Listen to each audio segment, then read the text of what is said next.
Hello dear students, how are you. I hope कि आप सभी अच्छे होंगे। तो आज की क्लास में हम बात करने वाले हैं नेक्स्ट टॉपिक की, that is separating the components of a mixture. मतलब किसी कंपोनेंट को हमें सेपरेट अगर करना हो फ्रॉम द मिक्सचर तो हम किन किन मेथड्स को अप्लाई करेंगे। तो किसी भी कंपोनेंट्स को मिक्सचर से अलग करने के लिए कई फिजिकल और केमिकल मेथड्स होते हैं, जिनमें हम कुछ फिजिकल मेथड्स के बारे में पढ़ेंगे। ठीक है बच्चों, तो कौन कौन से ऐसे फिजिकल मेथड्स हैं उसके बारे में हम देखते हैं। वैसे आप जानते हो कि हमें मिक्सचर से कंपोनेंट को निकालने की ज़रूरत क्यों पड़ती है, क्योंकि we have learn that most of the natural substances are not chemically pure. बहुत सारे ऐसे नेचुरल सबस्टांसेस होते हैं जो केमिकली प्योर नहीं होते हैं। ठीक है, मतलब वो उनमें कुछ न कुछ मिलावट ज़रूर होता है।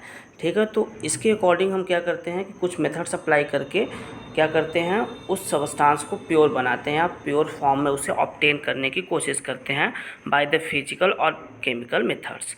ठीक है बच्चों, जैसे कुछ बहुत सारे मेथड्स हैं। Separation of a mixture can be by hand picking, sieving, winnowing, decantation, sedimentation, filtration, evaporation, distillation, fractional distillation, centrifugation, crystallization and chromatography. तो बच्चों आपने लोअर क्लासेस 6 या 7 में आपने ये सारे मेथड्स पढ़ा होगा। हैंड पिकिंग मेथड बहुत ही इजी मेथड है, फिजिकल मेथड, जिसमें हम क्या करते हैं, किसी भी मिक्सचर से जो बड़े बड़े टुकड़े होते हैं, ठीक है, कंक्रीट, उसको हाथ से ही क्या करते हैं, बाहर निकाल लेते हैं। ठीक है, और सीविंग हो गया, विनोइंग मेथड हो गया, ठीक है, डिकंटेशन हो गया, सेडिमेंटेशन हो गया, ये आपने लोअर क्लासेस में पढ़ा होगा। ठीक है, तो हम जनरली जो बात करेंगे कुछ नए टॉपिक्स, और ये सारे यहाँ 9th में पूछे भी नहीं जाते हैं। तो ज़्यादातर यहाँ जो इम्पोर्टेंट मेथड है वो फिल्ट्रेशन हो गया, इवेपोरेशन हो गया, distillation, fractional distillation, centrifugation, crystallisation और क्रोमेटोग्राफी। क्रोमेटोग्राफी बहुत ही अच्छा टेक्निक है बच्चों, यहाँ से क्वेश्चन ज़रूर पूछे जाते हैं, तो हम इसकी बात करेंगे। तो एक एक करके हम सारे मेथड्स को पढ़ते जाएंगे। ठीक है बच्चों, तो जो नेक्स्ट है that is heterogeneous mixture can be separated into their respective constituent by simple physical methods like hand picking, sieving, filtration that we use in our daily life. मतलब अगर देखा जाए तो हेट्रोजेनियस मिक्सचर जिनमें सबस्टांसेस, दो या दो से ज़्यादा सबस्टांसेस एक दूसरे के साथ कंबाइंड होते हैं, तो उन्हें हेट्रोजेनियस मिक्सचर कहा जाता है। इनको हम सेपरेट करने के लिए हमारे पास कुछ कॉन्स्टिट्यूएंट सिंपल फिजिकल मेथड्स हैं, जैसे हैंड पिकिंग हो गया, अभी हमने बताया, सीविंग हो गया, फिल्ट्रेशन हो गया। इन सभी का हम यूज करते हैं डे टू डे लाइफ में। ठीक है, हैंड पिकिंग, सीविंग, फिल्ट्रेशन, जैसे चाय बना रहे हैं आप, ठीक है, तो चाय बनाने में आप फिल्ट्रेशन यूज करेंगे। ठीक है, हैंड पिकिंग में भी कुछ, अगर चावल आपको पकाना है, चावल में छोटे छोटे जो कंक्रीट होते हैं उनको सेपरेट करने के लिए आपको हैंड पिकिंग मेथड अप्लाई करना होगा। मतलब कुल मिला के कहने का मतलब कि डे टू डे लाइफ में ये सारे ऐसे मेथड्स हैं, जो फिजिकल मेथड्स हैं, जो हमारे डे टू डे लाइफ में यूज होते हैं। ठीक है बच्चों, जो नेक्स्ट है that is how can we obtain coloured component from blue black ink. देखो बच्चों, ये बहुत ही इंपॉर्टेंट टॉपिक है, आप पढ़ने जा रहे हो, इवेपोरेशन प्रोसेस। ठीक है, मतलब अगर हमें ऑब्टेन करना हो कलर्ड कंपोनेंट्स, अगर हमें ऑब्टेन करना हो किससे, ब्लू या ब्लैक इंक से, अगर हमें कलर्ड कंपोनेंट को अलग करना हो, कलर्ड कंपोनेंट मतलब आप समझ लो डाई, DYE। ठीक है, अगर हमें ब्लू ब्लैक इंक से अगर डाई को या फिर कलर्ड इंक को अगर अलग करना हो तो उसके लिए क्या क्या मेथड्स हैं। तो इसके लिए हमारे पास एक मेथड है इवेपोरेशन प्रोसेस। इवेपोरेशन प्रोसेस के थ्रू हम क्या कर सकते हैं, डाई को अलग कर सकते हैं from the blue black ink. ठीक है, तो इसको एक्टिविटी के थ्रू हम देख सकते हैं, आपके बुक में भी एक्टिविटी दिया हुआ है। तो ये एक्टिविटी के थ्रू अगर हम इसको एक्टिविटी करना चाहें तो पहला पॉइंट क्या है, fill half the beaker with water. हमें बीकर में क्या करना होगा, वाटर लेना होगा। ठीक है, उसके बाद put a watch glass on the mouth of the beaker.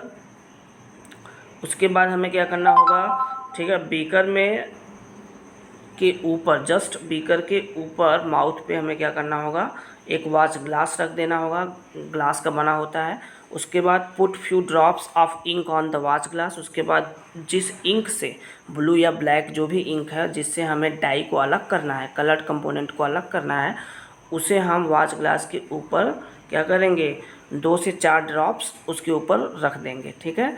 Next है now start heating the beaker. उसके बाद हम बीकर को क्या करेंगे, हीट करेंगे, नीचे से क्या करेंगे, हीट करेंगे। उसके बाद we do not want to heat the ink directly, यहाँ पे इंक को डायरेक्टली हीट नहीं किया जाएगा।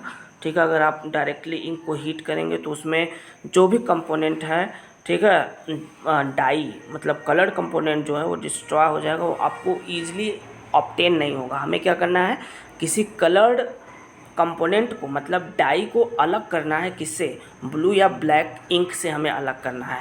ठीक है। तो you will see that evaporation is taking place from the watch glass after some time. जब आप हीट प्रोवाइड करोगे, ठीक है, नीचे से बीकर में आपने वाटर लिया है, ठीक है, उसके बाद उसको उसके ऊपर वॉच ग्लास है, उसके बाद हम हीट कर रहे हैं। ठीक है। जो कि आगे आप नेक्स्ट स्लाइड में देखेंगे डायग्रामेटिकली आपको इस स्लाइड में दिख रहा होगा कि यहाँ पे आप देखो इवेपोरेशन प्रोसेस को दिखाया गया है।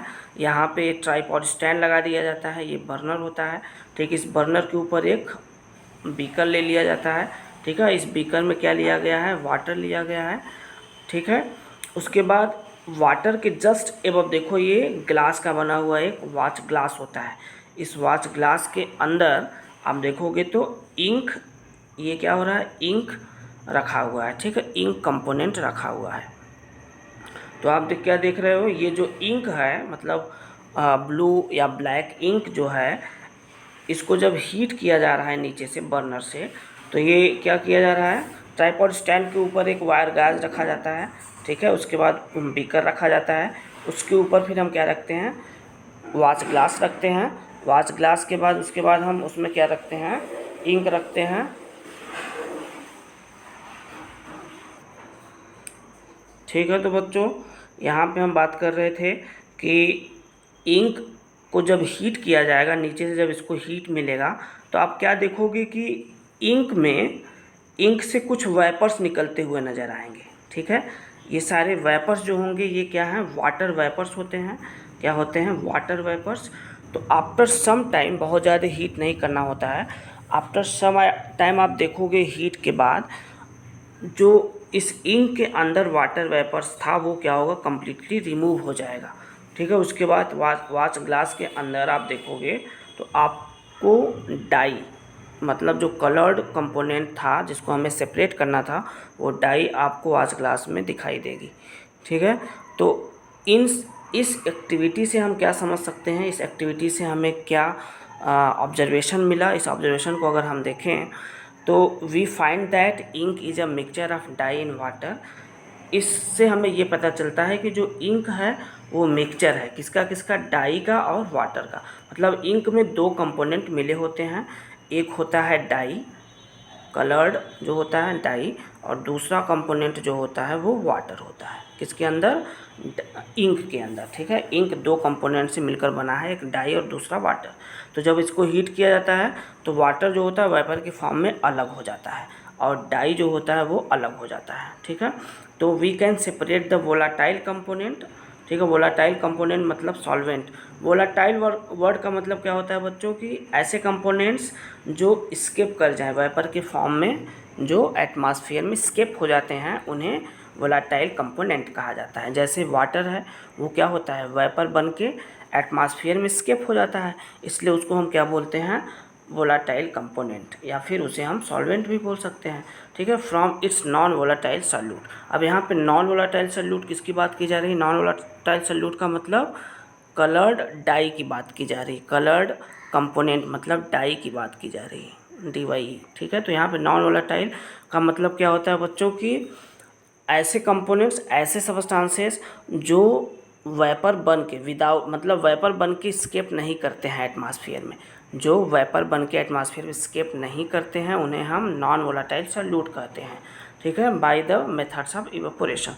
तो इवेपोरेशन प्रोसेस के थ्रू हमने क्या देखा कि जो वोलाटाइल कंपोनेंट है दैट इज़ वाटर या सॉल्वेंट, वो क्या होता है इजीली स्केप कर जाता है एटमॉस्फेयर में from the non volatile solute. मतलब नॉन वोलाटाइल सॉल्यूट क्या है, डाई है, ठीक है। तो इस तरीके से आपने क्या देखा कि इंक दो कंपोनेंट से मिलकर बना है, ठीक। इंक में दो कंपोनेंट है, एक आपका वाटर है जिसको हम वोलाटाइल कंपोनेंट बोल रहे हैं, और दूसरा आपका डाई है, ठीक है, डी डाई क्या है, एक नॉन वोलाटाइल कंपोनेंट, और वाटर क्या है, वोलाटाइल कंपोनेंट। जब हीट कर रहे हैं तो वाटर बाहर हो जा रहा है, मतलब वाटर जो है वो वेपर बन के स्केप हो गया एटमॉस्फेयर में, और वाच ग्लास के अंदर आपको क्या दिखाई देगा, डाई। तो इस तरीके से इस मेथड से इवेपोरेशन प्रोसेस के थ्रू हमने क्या किया, इंक से वाटर और डाई इन दोनों को अलग कर दिया, सेपरेट कर दिया। तो इसी तरीके के और भी मेथड्स आगे हैं, तो एक एक करके मेथड्स हम पढ़ते जाएंगे बच्चों, ठीक है। ये मेथड्स आज के लिए इतना ही, ठीक है। Okay, thank you students, have a good day.